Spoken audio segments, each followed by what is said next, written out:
Je prie pour confier le moment à Dieu. Seigneur, je bénis ton nom. Je veux te rendre toute la gloire pour ce temps. Je prie, mon Père, que tu viennes et que tu nous assistes en toutes choses. Au nom de Jésus. Amen. Amen. Amen. Je salue tous ceux qui sont connectés, comme je le disais tantôt. Que Dieu vous bénisse abondamment. Amen. Ce matin, nous avons publié une version audio du psaume 110 qui passe en boucle pendant 13 minutes dans le groupe. Je ne sais pas si tu as écouté. Amen.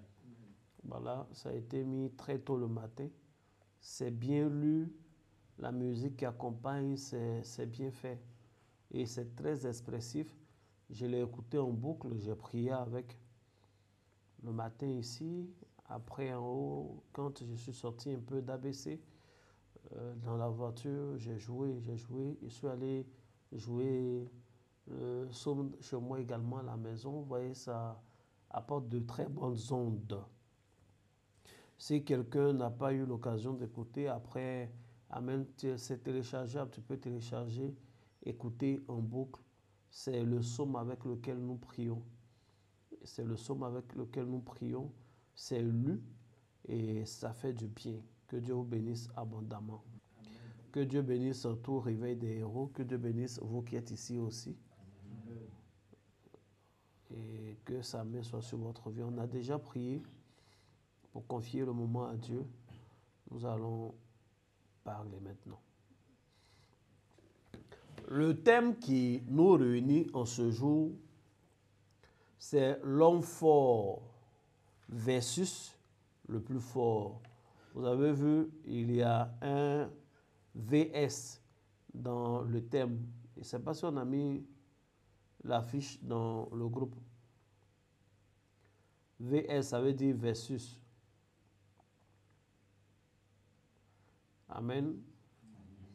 C'est des mots, enfin aujourd'hui, en français aussi on emploie, mais c'est les Anglais qui aiment ça. Versus, ça veut dire contre, en opposition. Tous ceux qui ont joué les jeux vidéo connaissent ça. Qui ont joué Tekken, des choses comme ça, Mortal Kombat. On prend toujours un adversaire contre l'autre. Le VS qu'on met au milieu, c'est versus, c'est en opposition. Ça nous montre qu'il y a un combat. On va parler d'un combat. On va relater un combat. Il y a donc deux combattants et il va s'agir de parler de l'homme fort et du plus fort. Donc l'homme fort versus le plus fort. Amen. Amen. Et le dimanche passé, nous étions ici, nous avons lu un passage. C'est avec ce passage que nous allons commencer à parler. Matthieu 12, verset 29, je lis, c'est Jésus qui parle. Comment quelqu'un peut-il entrer dans la maison de l'homme fort et piller ses biens sans avoir d'abord ligoté cet homme fort? Alors seulement, il pillera sa maison. Donc, dans ce passage, Jésus mentionne un personnage qu'il a appelé l'homme fort. Et dit, comment est-ce que quelqu'un peut entrer dans la maison de cet homme fort-là et commencer à piller ses biens? Ce n'est pas possible. Il ne peut absolument rien faire, c'est risqué, c'est dangereux. Il faut au préalable lier cet homme fort, alors il pourra prendre ce qui est dans la maison de cet homme fort. J'ai expliqué ce dimanche qu'il ne s'agit pas d'un conseil, d'un appel au braquage. Mais en réalité, l'homme fort désigne l'adversaire, désigne le diable, désigne toute puissance qui vient s'approprier les biens des enfants de Dieu. En vérité, ce qu'il appelle sa maison, il parle comme le démon qui a été chassé d'un homme. Il va dans les lieux arides, quand il ne trouve pas une place, il dit « Je retournerai dans ma maison ». Je retournerai dans ma maison. Il parle comme Pharaon, dont le nom même signifie maison, le palais. Il porte le nom de la maison. Donc l'homme fort, c'est un démon. L'homme fort, c'est une idole. L'homme fort, c'est un génie.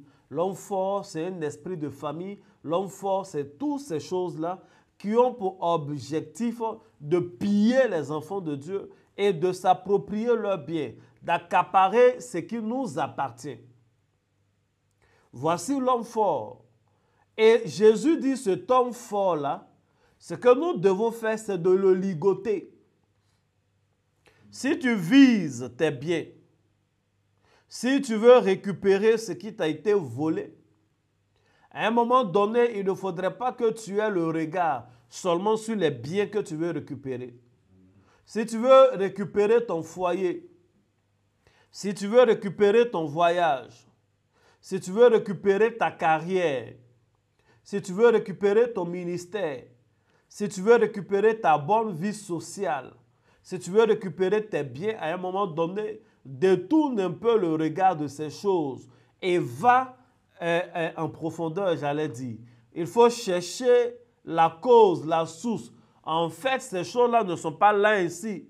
Et c'est sous la surveillance d'un homme fort. Ces choses-là ne se sont pas retrouvées dans cette maison par hasard. C'est quelqu'un qui les a pillées. Donc, il faut d'abord s'occuper de l'esprit. Il faut d'abord s'occuper du combat spirituel. Alors, et seulement alors, on pourra entrer en possession de tout ce qui nous appartient, en possession de l'accomplissement de nos prophéties. Quelqu'un a dit Amen. Amen. Donc, c'est de ça que nous sommes en train de parler. Nous avons dit le dimanche que le prototype de l'homme fort, l'un des prototypes les plus forts, les plus parlants, retentissants, de l'homme fort dans la Bible, il s'agit de Pharaon. Et nous avons lu un long texte. Le message du dimanche est en ligne sur YouTube. Oui, c'est déjà sur YouTube. Vous pourrez après écouter. Vous allez mieux comprendre tout ce que je suis en train de dire. Mais déjà, même si vous n'avez pas écouté, j'essaie de faire un résumé. L'un des prototypes les plus frappants, l'un des prototypes les plus parlants dans la Bible de l'homme fort, c'est Pharaon. Un nouveau Pharaon va se lever et il constate que les 70 personnes qui étaient venues s'installer en Égypte commencent à devenir un peuple et un peuple important. Leurs femmes sont fertiles, leurs jeunes filles sont fortes, leurs jeunes gens sont en bonne santé, ils sont travailleurs et ils commencent à connaître ce qu'on appelle la croissance. Alors l'homme fort d'Égypte se lève et il décide qu'on arrête cette démographie, qu'on arrête ce développement. Parce que l'homme fort, il est contre le développement. L'homme fort est contre la multiplication. L'homme fort est contre le bien des enfants de Dieu. Et le moyen qu'il va utiliser pour freiner ce peuple-là, pour détruire leur bonheur, la Bible dit, il va les réduire en esclavage. Il va les réduire en esclavage. Il va faire de ces hommes libres des hommes esclaves. Il va faire de ces femmes libres des femmes esclaves. Ces personnes qui travaillaient pour elles-mêmes, ces personnes qui avaient des ambitions, ces personnes qui avaient des projets, qui avaient un profil de carrière. Le Pharaon va se lever et va dire assez, c'est assez, stop. Votre statut va changer maintenant.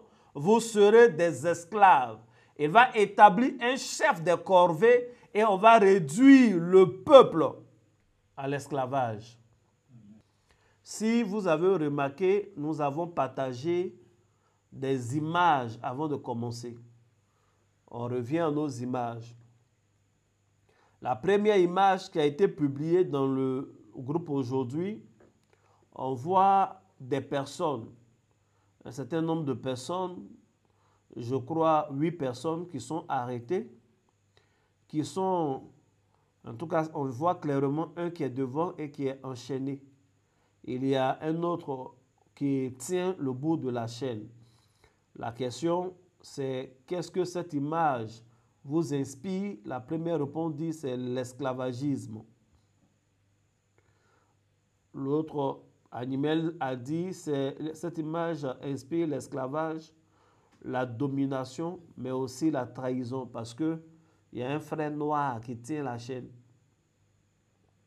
Un homme enchaîné, l'ange Florence a dit, Shalom, l'exploitation de l'homme par l'homme, ainsi de suite. Et Ake a bien remarqué, ce qui est bizarre, c'est qu'il y a des noirs qui regardent sans rien faire. Il y a même un noir qui tient le bout de la chaîne, c'est pire que regarder sans rien faire. Maman a dit, c'est l'esclavage, la traite négrière. Que Dieu vous bénisse. Il y a une seconde image. La seconde image, on voit des personnes qui sont torse nus, qui ont un genre de bois à leur cou qui les lie. Leurs mains sont liées. Au milieu des deux plus grands, et il y a un enfant. Il n'est pas très grand, mais il est lié et il est au milieu d'eux. Comme il est tout petit, son cou n'est pas attaché, mais on sent que c'est des esclaves qui sont en train de traverser un champ. Il y a un homme qui a un fusil, qui a un fouet en main, qui a porté un chapeau pour se protéger du soleil.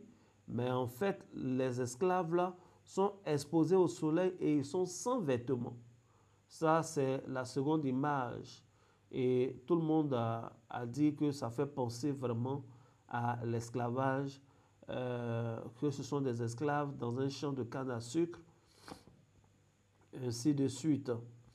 Il y a une troisième image, on voit un enfant qui est arrêté, qui porte une charge.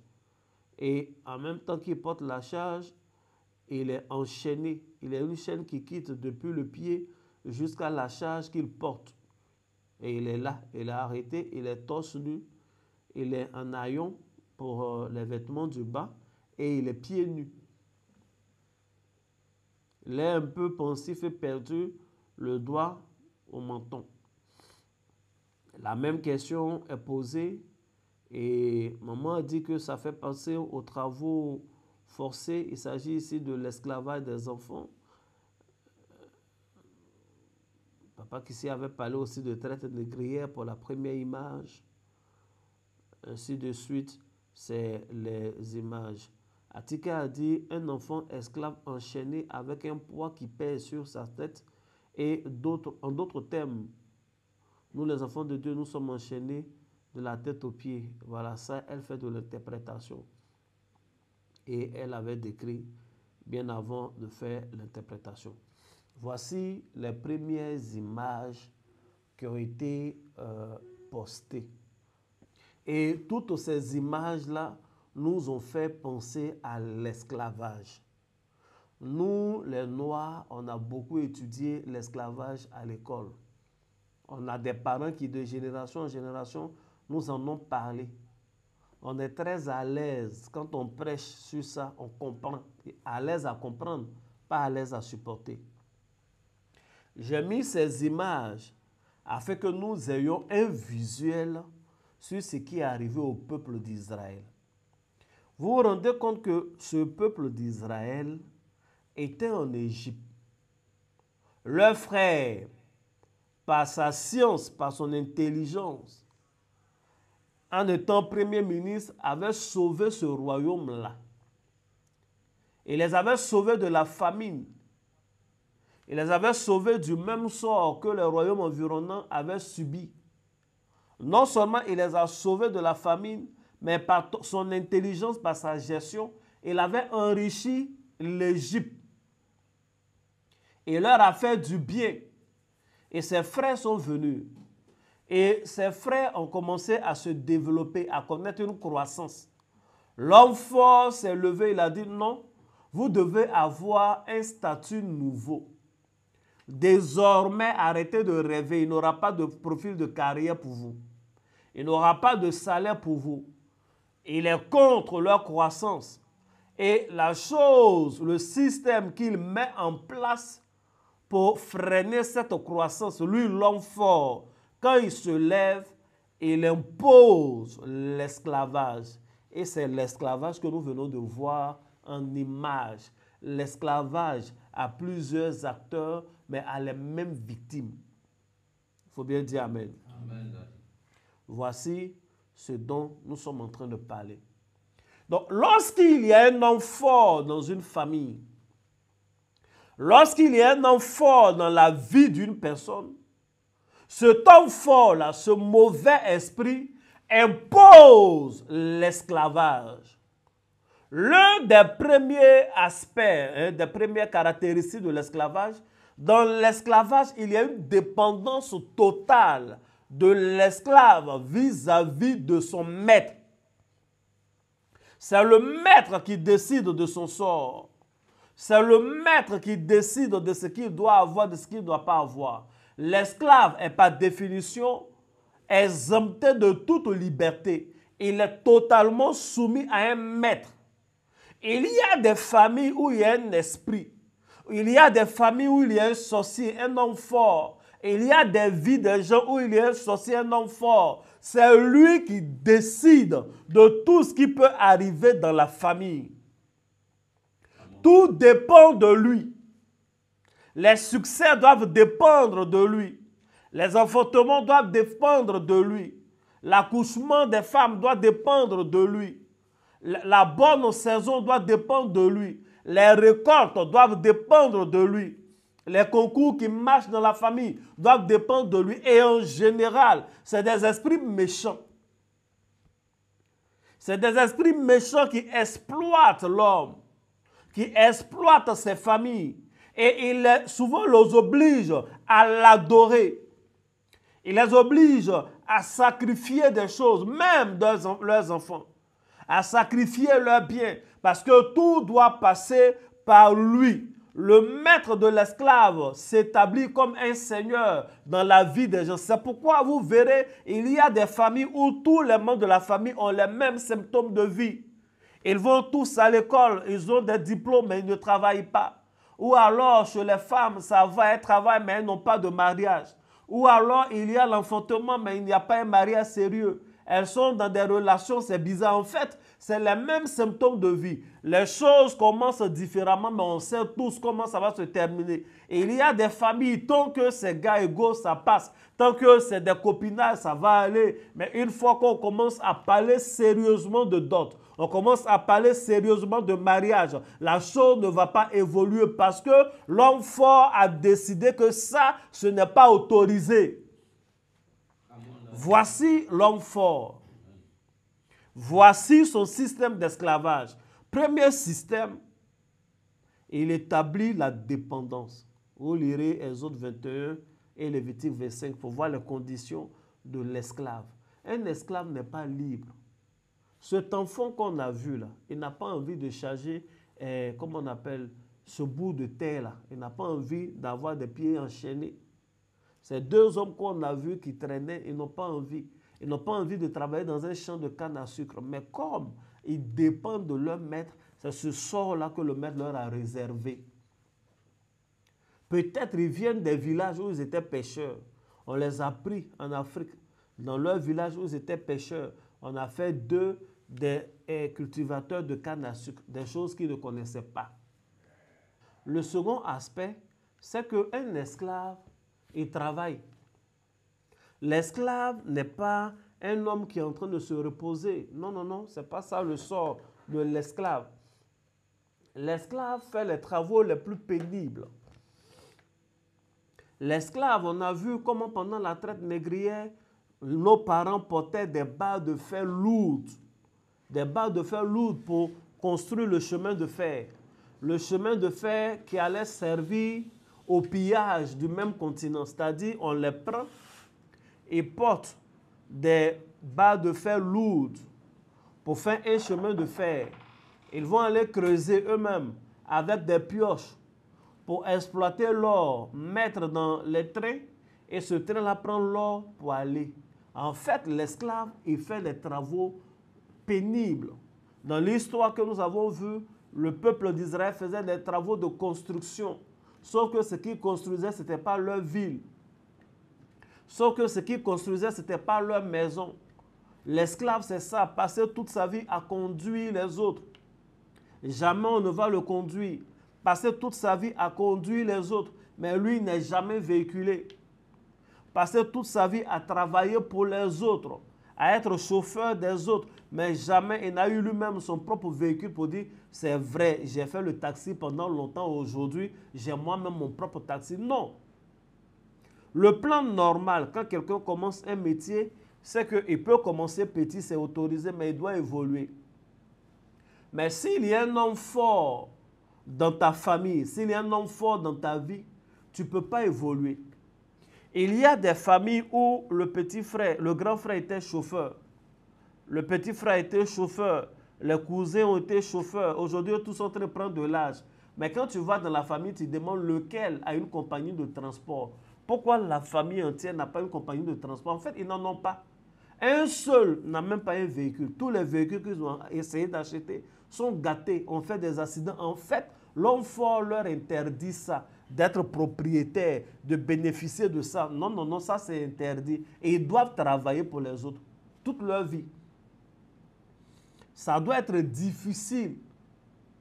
Et il les soumet à une servitude, les travaux les plus pénibles, sans aucune récompense, sans argent, sans salaire.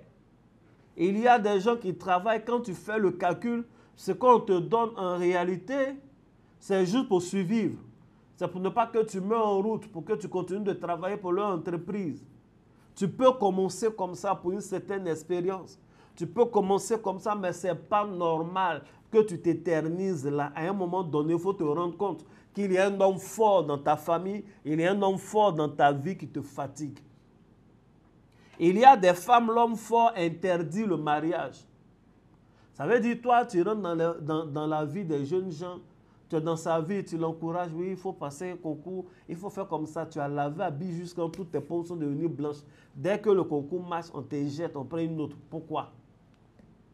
C'est-à-dire, toi, tu es bien pour les gens qui ne travaillent pas. Dès qu'il a du travail, on doit te jeter. Le premier t'a jeté, les méchants. Le deuxième t'a jeté, les hommes sont méchants. Pourquoi les hommes sont toujours méchants qu'avec toi seul?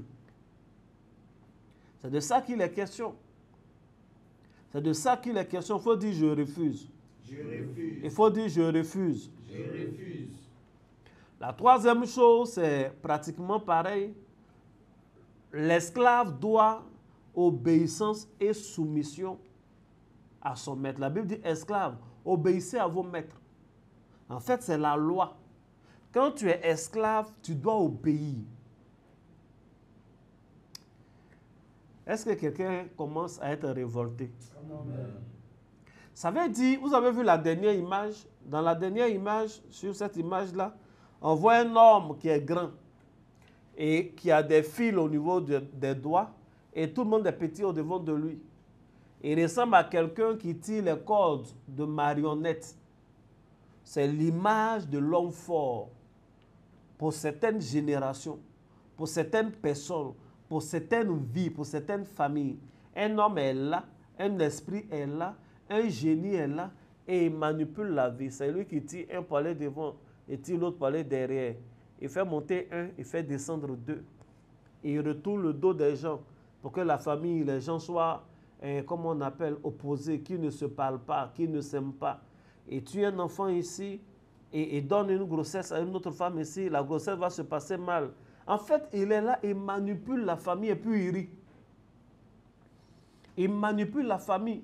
Et c'est comme ça. Leur vie lui sont soumises. Leur destinée lui sont soumises. Il y a des gens, lorsqu'il y a du travail, on les sollicite toujours. Mais chaque fois qu'il va avoir la récompense, on les jette. Pourquoi on les jette? Parce qu'un esclave n'a pas droit à la récompense. Quand il s'agit de travailler, ils vont t'appeler. Quand il s'agit de chercher les clients, ils vont t'appeler. Quand il s'agit de transpirer, ils vont t'appeler. Quand il s'agit de commencer, ils vont t'appeler. Mais lorsque l'heure du partage arrive, on t'oublie. Les gens se jouent toujours de toi. Oui, tu as raison de te plaindre de ces gens-là. Mais à un moment donné, il faut te redresser. Regarde derrière toi. Il y a un homme fort que tu dois lier. Amen. Il y a un faux tuteur que tu dois enlever derrière toi. Amen. Il y a un maître de corvée qu'on a établi sur toi qui doit chuter. Amen. La Bible dit Pharaon a établi les maîtres de corvée. Les maîtres de corvée, leur rôle, c'est de surveiller, de regarder. Est-ce que ce que lui-là, il est en train de faire, c'est une corvée? Les corvées sont des tâches extrêmement dures pour lesquelles on n'est pas récompensé. C'est des travaux qui sont réservés aux prisonniers et aux esclaves. Donc, ils regardent. Quand tu envoies ton CV quelque part et qu'on regarde, tu as le bon profil, lui aussi, il regarde le métier, il regarde le travail, le poste. Il se rend compte que c'est un poste pour lequel on peut te donner un véhicule. C'est un poste pour lequel tu as un bon salaire. Ce n'est pas une corvée. Il fera des telles sortes qu'on ne te prenne pas. Tu finis de faire l'entretien, on te dit, ah vraiment, tu as le meilleur profil, ça s'est vraiment bien passé. Je pense que dans une semaine, tu vas commencer. Il te donne les détails. Tu attends une semaine, rien. 2 semaines, rien.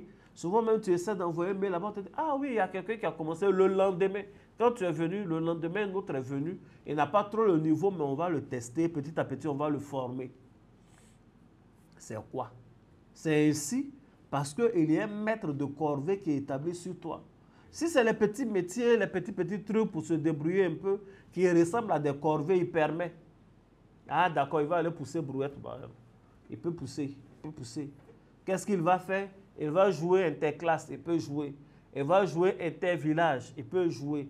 Il va jouer Ligue nationale, tu vois, qui n'est pas bien reconnue au pays, là. Il peut jouer. Mais Ligue 1, ou avoir une licence pour aller jouer à l'étranger, non, non, non. Ça, l'homme fort ne veut pas. Parce que ce n'est pas une corvée. Jouer les intervillages, c'est courir sur le terrain. Tu cours sur les terrains de village en village, les terrains où il n'y a même pas de gazon. Tu transpires, tu marques, même souvent l'eau même on ne te donne pas. En partant, c'est placalé, vous mangez, vous montez dans le bac pour aller. Ça, c'est une corvée. Il faut passer par là pour évoluer. Mais s'il y a un homme fort, s'il y a un chef de corvée qui est établi sur toi, il veut que tu vieillisses dans ça. Il faut te lever, il faut prendre ta responsabilité toi-même. Lève-toi dans la prière et combat ce chef de corvée-là. Dieu, Jésus-Christ seul a le droit d'être établi chef sur toi. Aucun démon, aucun homme fort, aucun mauvais esprit n'a ce droit-là. Quelles que soient les adorations des parents, tu n'appartiens pas à tes parents. Ils sont tes parents, point barre. Tu appartiens à Dieu, Dieu seul est ton maître. Il faut revendiquer ces droits. Que Dieu te bénisse. Amen. Le 4e point, dans la vie, la condition d'un esclave, c'est que l'esclave, il est vulnérable. L'esclave est sans protection. L'esclave n'a pas de droit, donc il est vulnérable. On peut lui faire tout. On peut lui faire tout. Quand il est en train de travailler, on peut le chicoter. Quand il est en train de se battre, on peut lui faire tout. C'est pourquoi Pharaon a vu comme un affront quand Moïse vient et puis il dit « laisse le peuple partir ». Pourquoi? Pourquoi il doit laisser le peuple partir? Lui, Moïse, il est qui? En fait, le peuple d'Israël était la chose de Pharaon. Donc, ils n'ont aucun droit. Ils n'ont aucun droit au bien-être, à plus forte raison à la liberté. Comment Moïse peut s'imaginer que les esclaves ont droit à la liberté? La liberté, c'est pour les humains. Les esclaves sont des choses aux yeux des maîtres d'esclaves. C'est comme ça. C'est comme un jour, une voiture vient et puis elle commence à nous parler pour dire vraiment, écoutez, arrêtez de rouler les autres voitures là, laissez-les. Mais pourquoi? D'abord, même cette voiture-là, on va l'immobiliser, dépecer pour voir c'est quoi, démonter. Pourquoi elle est pâle? Parce que c'est même pas, tu vois, tu te dis que c'est pas possible, non? C'est comme ça, Pharaon se dit, c'est pas possible qu'on octroie un quelconque droit aux esclaves. L'esclave est vulnérable. Tout peut lui arriver. Vous avez vu cet enfant-là? Il porte une charge aussi lourde et il n'a pas de chaussures. Vous avez vu dans les champs de canne à sucre, ils sont tous nus. Quelqu'un a déjà vu les cannes à sucre? On est à Abidjan. Est-ce que vous voyez les feuilles de canne à sucre? Tu vois le champ de canne à sucre? Il faut enlever tes habits et puis rentrer dedans, tu vas voir. Les feuilles sont tranchantes. Non seulement ça te blesse, et puis ça blessure démange un peu. Mais eux, on les déshabille. Et puis on dit, il faut qu'ils rentrent, c'est comme ça, ils vont travailler. Non, n'importe quoi peut le blesser. Il peut avoir une infection quelconque.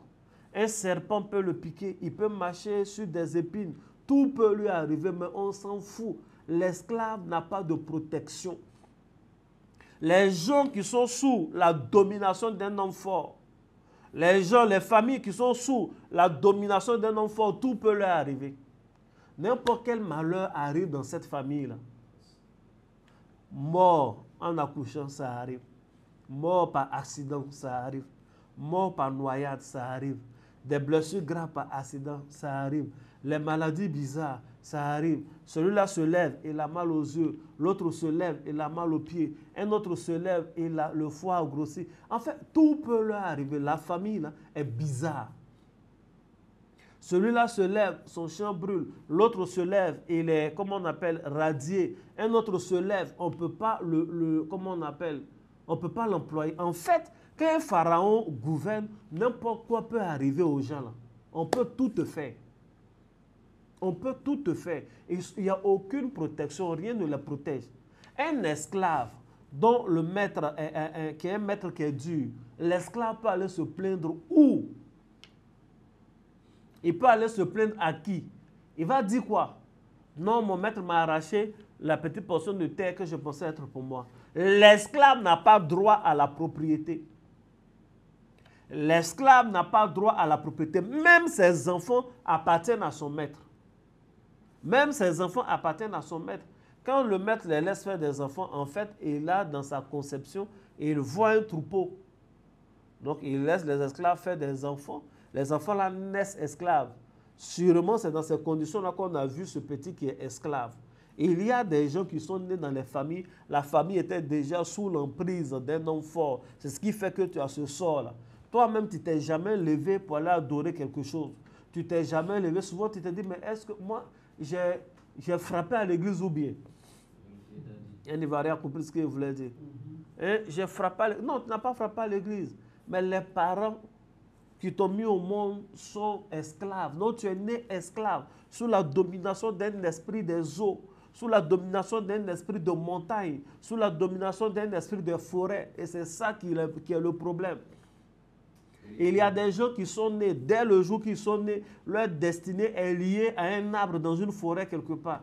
Donc ils sortent, ils font des choses, ils vont à la ville, ils vont à la capitale, ils tournent en rond et ils reviennent toujours à la case départ. Leur vie est une vie d'aller-retour. Et il va après, il revient. À un moment donné, c'est vrai, continue de te battre, mais arrête-toi et mets fin à cette domination de l'homme fort.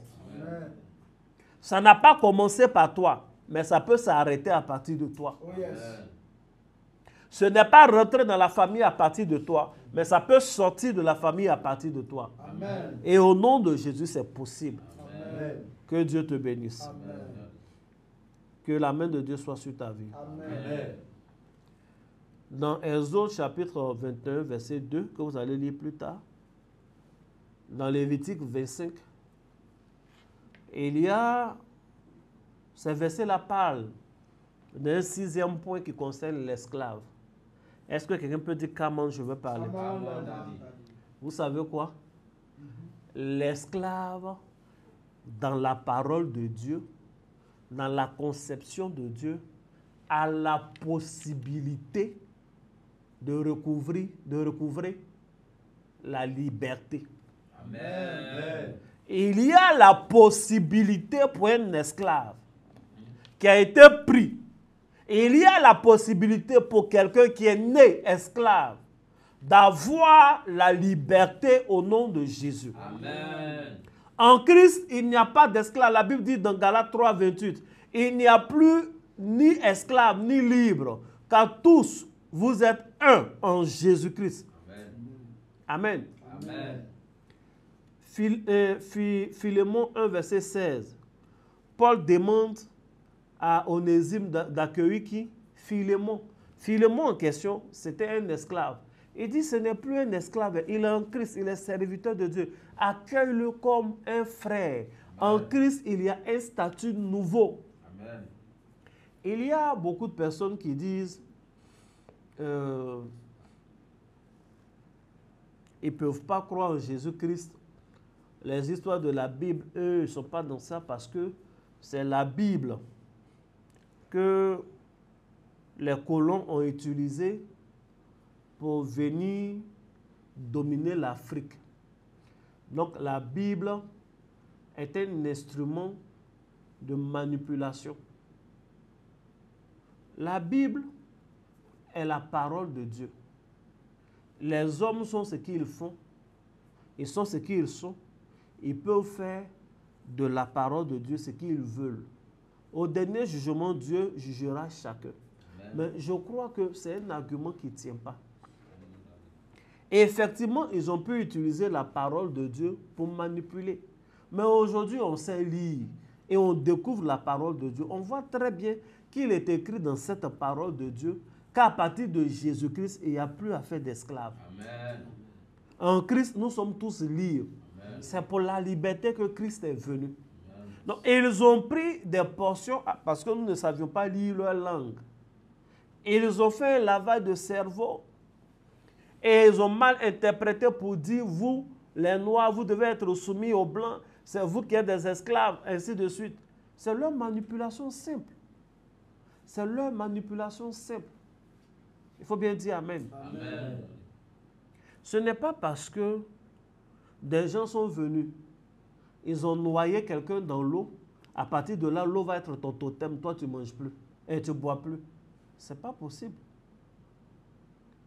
C'est eux qui ont utilisé l'eau à une mauvaise fin. La Bible est comme une arme. L'arme dans la main d'un braqueur, c'est une arme. L'arme dans la main d'un policier, c'est une arme. Sauf que les deux n'utilisent pas de la même façon. Eux, ils sont venus avec la Bible comme des braqueurs. Et nous, on blagué, pourquoi on prie? On a fermé nos yeux pour prier. Quand on a ouvert, ils avaient pris nos trésors.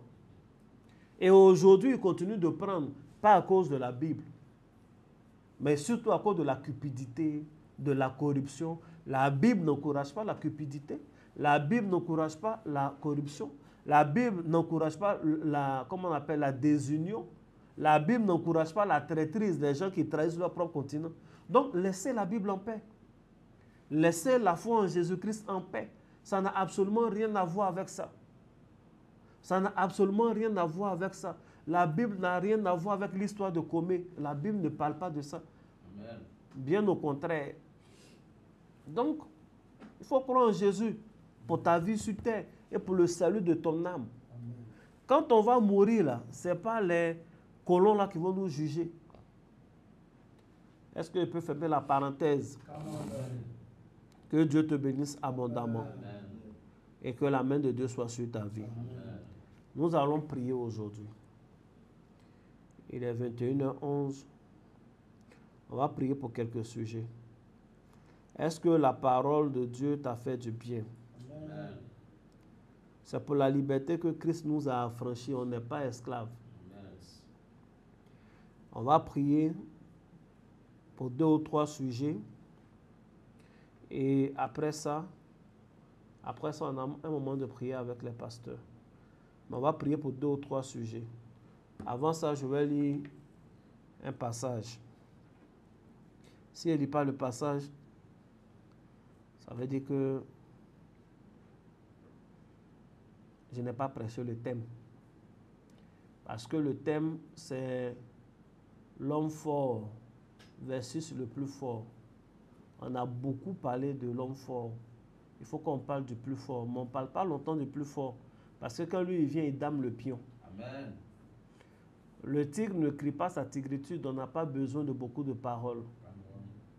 Lorsque Jean-Baptiste a envoyé ses disciples pour demander à Jésus si c'est lui qui est le Messie ou alors si un autre doit venir.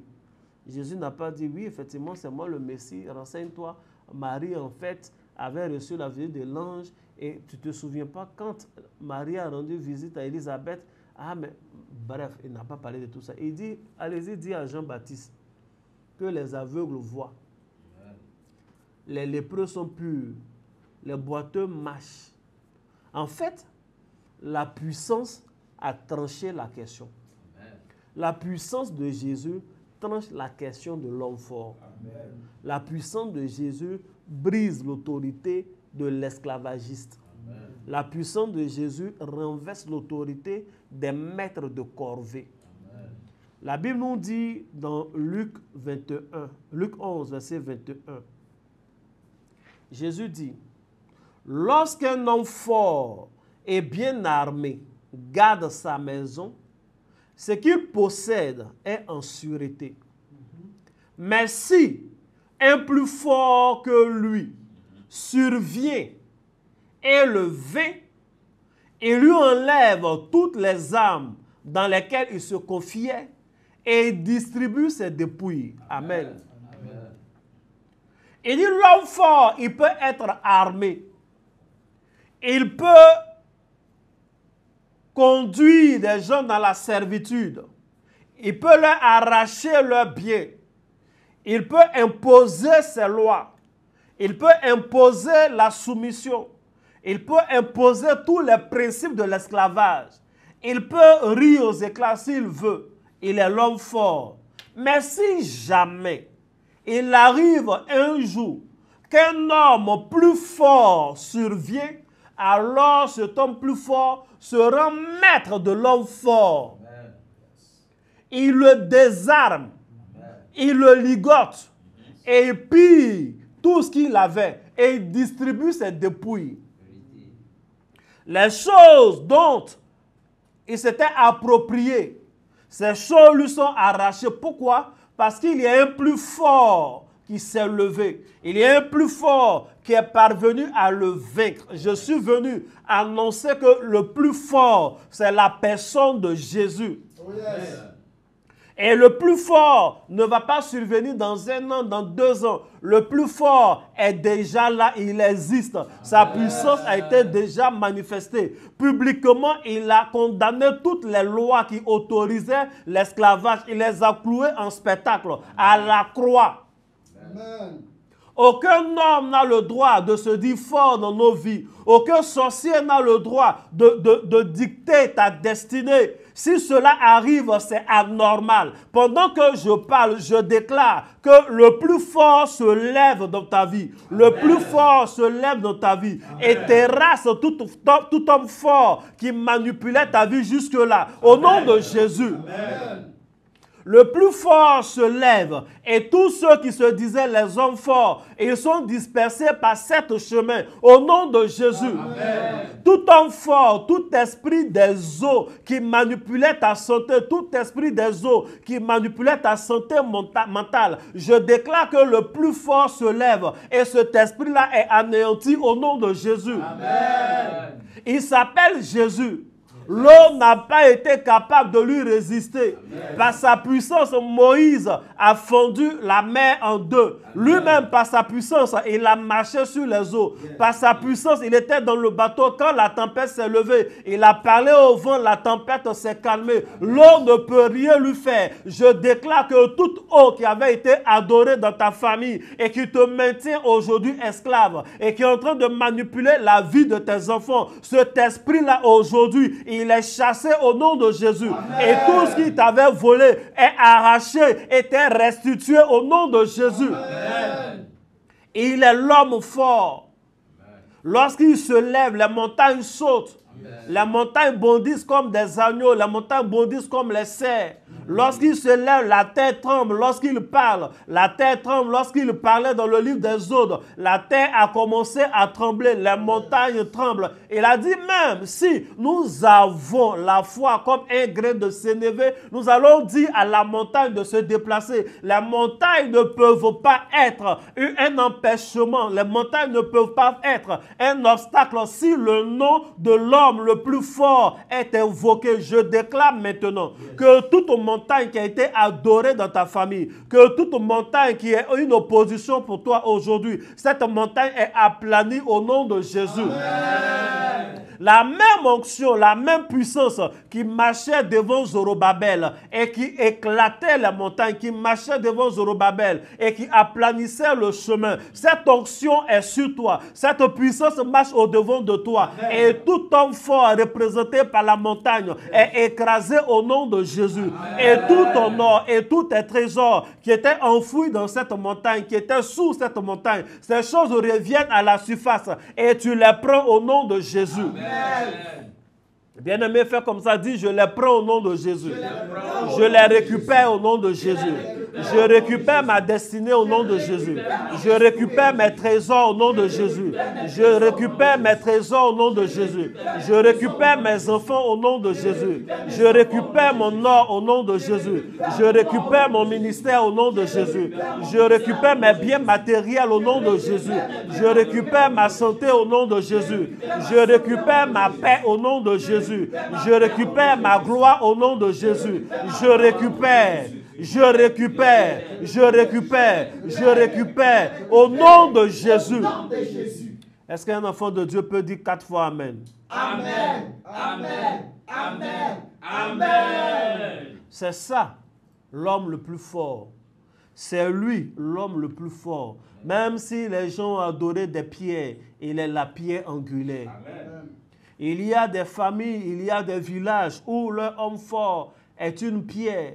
Les gens ont déposé une pierre là qu'on adore et ils prennent la vie des gens les plus importants des étoiles et on met sous cette pierre. Ça fait que ta vie est devenue difficile. On veut forcément que tu ailles prêter allégeance, que tu adores cette pierre. Mais l'homme le plus fort, il est la pierre angulaire. Yes. La pierre qu'ont rejeté les bâtisseurs, mais qui est devenue la principale de l'angle. C'est cette pierre-là qui est le plus fort. C'est cette pierre-là qui est l'homme le plus fort. Amen. Et c'est sur cette pierre que nous nous adossons. Et c'est cette pierre qui te permet de voir l'échelle, qui part de la terre jusqu'au ciel. Amen. Et sur laquelle il y a des anges qui montent et des anges qui descendent. Pendant que tu es sur cette pierre, je déclare que le ciel est ouvert pour toi au nom de Jésus. Je déclare que le ciel est ouvert pour toi au nom de Jésus. Amen. Les anges montent et descendent dans ton environnement au nom de Jésus. Amen. Tout ce qui était présent de génie, tout ce qui était présent de mari de nuit, tout ce qui était présent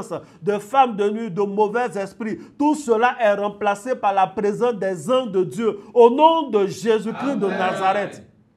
Amen.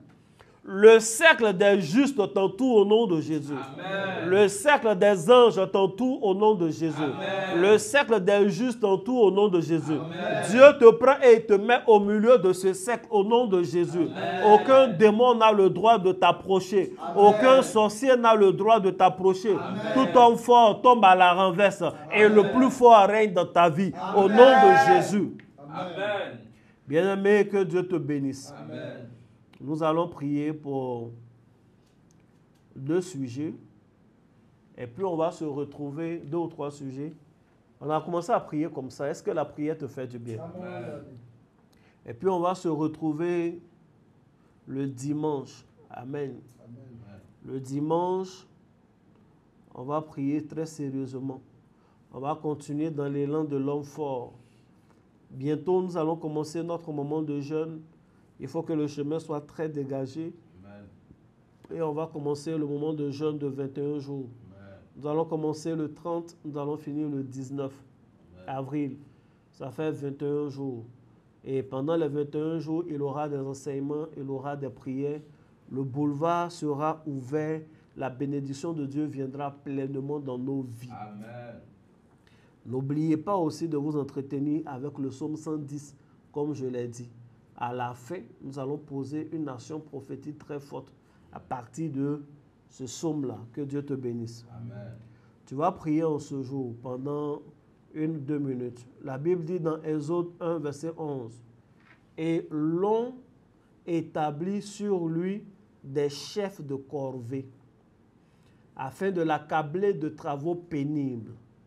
C'est ainsi qu'il bâtit des villes de Pithom et de Ramsès, pour servir de magasin à Pharaon. » Ils vont faire des travaux difficiles, des travaux pénibles. Ils vont bâtir des maisons pour quelqu'un d'autre, pour Pharaon. Il y a des gens, toute leur vie, ils travaillent pour enrichir les autres.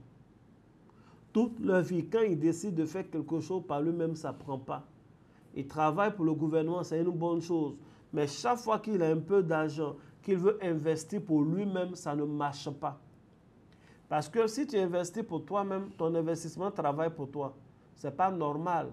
Quand il y a un chef de corvée qui est établi sur toi, tu dois travailler dur et uniquement dur. C'est ça qui est bien pour toi. Amen. Tu vas prier en ce jour. Si de là où tu es, tu peux te tenir debout, il faut te tenir debout. Tu vas dire que tout chef de corvée qui a été établi sur toi soit renversé au nom de Jésus. Amen. Que tout chef de corvée qui a été établi sur toi par ta propre faute, à cause de mauvais engagements ou d'un péché quelconque, à cause des alliances des parents ou par un système de sortilège de la sorcellerie, peu importe celui qui l'a nommé chef de corvée sur toi, que ce chef-là soit renversé au nom de Jésus. Amen. Que celui qui l'a mandaté soit consumé par le feu de l'Éternel. Prie ainsi le Seigneur, prie le Seigneur Jésus.